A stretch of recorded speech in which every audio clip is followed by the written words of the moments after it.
Hey there, and welcome back to the channel. We need to talk about a serious crisis. We are collectively losing our ability to listen. Think about this shocking fact. We spend roughly 60% of our communication time listening, but we are absolutely terrible at it. On average, people only retain about 25% of what they hear. That means 3/4 of the information washing over us is just disappearing. So, let's start with a clear definition.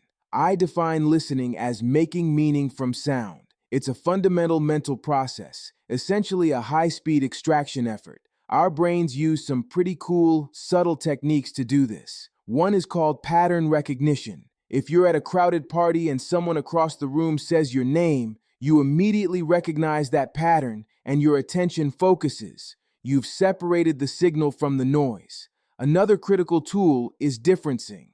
If there is a constant steady sound, your brain literally stops hearing it. We listen to differences, and we automatically discount sounds that remain the same. Furthermore, we all have a whole set of unconscious filters that take us from all the sound in the world to what we actually pay attention to. In a way, these filters create our reality because they decide what truly registers. Even just setting a strong intention to listen, like promising to listen to a loved one as if for the first time, can radically change your perception, anchoring you fully in space and time.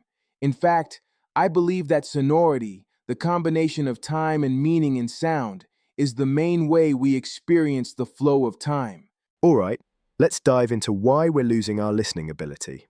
There are a few major reasons this is happening. First, we started inventing ways to record information, writing, then audio recording, and now, of course, video recording. This development has actually reduced the premium we place on accurate and careful listening. Why bother paying close attention if you can just go back and check the recording later? That need for immediate, high-stakes listening has simply vanished. Second, the world is now so incredibly noisy, both visually and auditorially.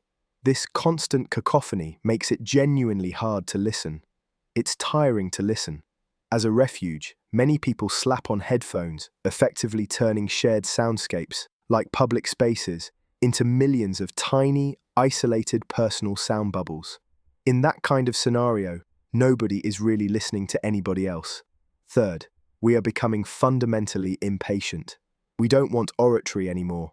We want sound bites. The beautiful, nuanced art of conversation is being replaced, and this is a dangerous trend, in my opinion, by personal broadcasting. You know the kind of conversation. Two people just waiting for their turn to talk, not actually listening.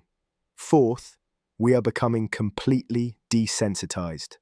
Our media has to practically scream at us with massive, sensational headlines just to grab our attention. The unfortunate consequence of this is that it becomes much harder for us to pay attention to the quiet, the subtle, and the understated parts of life. This isn't just a minor complaint, this is a serious problem. Losing our listening ability is not trivial, because conscious listening is our only real access to understanding.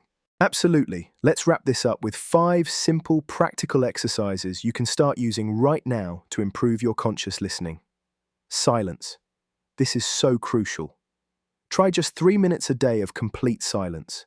It's a marvelous exercise to reset and recalibrate your ears so you can hear the quiet again.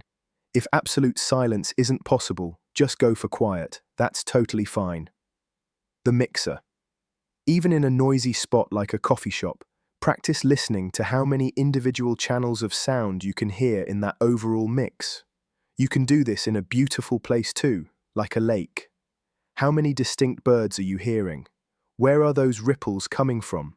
This is a great way to sharpen your listening quality. Savoring. This is a lovely one. It's about enjoying mundane sounds, like your washing machine or the creak of a door. Pay close attention to what I call the hidden choir around us all the time. Mundane sounds can be incredibly interesting if you just pause and pay attention. Listening positions. This is probably the most important tool. It's the idea that you can consciously move your listening position to what's most appropriate for the situation. Remember those filters I talked about? This exercise is about playing with them, using them as levers to become conscious and move to different scales of listening. Have fun exploring the different listening positions you can adopt. RASA. This is an acronym you can use in any communication role. RASA is a Sanskrit word meaning juice or essence, and it stands for receive, pay attention to the person, appreciate, make little noises like oh or okay, summarize. The word so is vital here. Summarize what you heard. Ask. Ask questions afterward. I believe every single human needs to listen consciously to live fully connected to the physical world, to each other in understanding and spiritually. This is why we need to teach listening as a skill in our schools. If we do that, we can move off that dangerous slippery slope and transform the world in one generation to a conscious listening world, a world of connection, understanding, and peace.